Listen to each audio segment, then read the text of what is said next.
ఏకకాలంలో 31,000 కోట్లు రైతు రుణాల మాఫీ చేసిన ఘనత కాంగ్రెస్ ప్రభుత్వానిదేనన్నారు ఎంపీ మల్లు రవి. త్వరలోనే రైతు భరోసా స్కీమ్ను అమలు చేస్తామని చెప్పారు. ఇప్పుడు దేశంలో గుజరాత్ మోడల్ లేదని అంతా తెలంగాణ మోడలేనని చెప్పారు. బీఆర్ఎస్ నేతలు ప్రభుత్వాన్ని ప్రశ్నించే ముందు 10 ఏళ్లలో తాము ఏం చేశారో ఆత్మ పరిశీలన చేసుకోవాలన్నారు ఎంపీ రఘురామరెడ్డి. ఆర్థిక ఇబ్బందులున్నా అన్ని పథకాలు అమలు చేస్తున్నామన్నారు ఎంపీ బలరాం నాయక్. రైతు రుణమాఫీపై ఛాలెంజ్ చేసిన హరీష్ రావు వెంటనే రాజీనామా చేయాలన్నారు ఎంపీలు.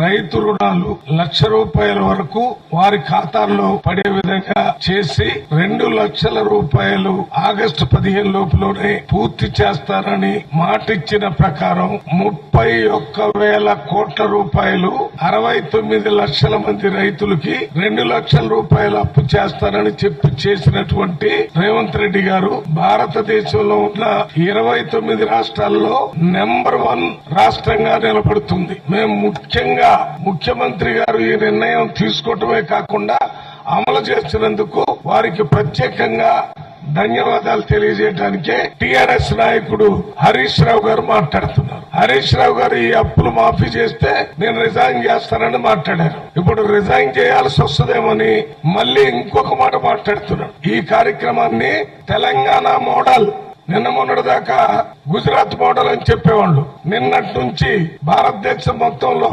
తెలంగాణ మోడల్ గా ఇటువంటి ఎన్నో పథకాలు కేవలం 7 నెలల్లోనే పూర్తి చేశామన్నమాట.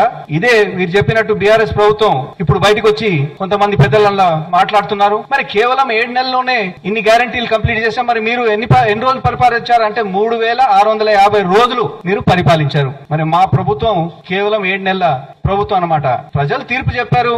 ఉండండి, కాంగ్రెస్ ప్రభుత్వాన్ని కూడా ఈ 5 ఏళ్లు ఛాన్స్ ఇవ్వండి, చేసి చూపిస్తాం. ఇప్పటికే చేసి చూపించిన ప్రభుత్వం ఇది. రైతుల యొక్క మిత్రుడు అన్నమాట మా ముఖ్యమంత్రి గారు. రైతు బంధు అని అన్నారు, నిజమైన రైతు బంధు అన్నమాట.